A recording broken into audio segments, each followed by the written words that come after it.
Evet arkadaşlar, Mençune Şelalesi'ndeyiz. Artvin'de.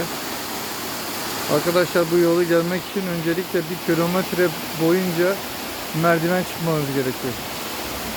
Yani yukarıya çıkınca pert olduğunuzu hissediyorsunuz. Değer mi?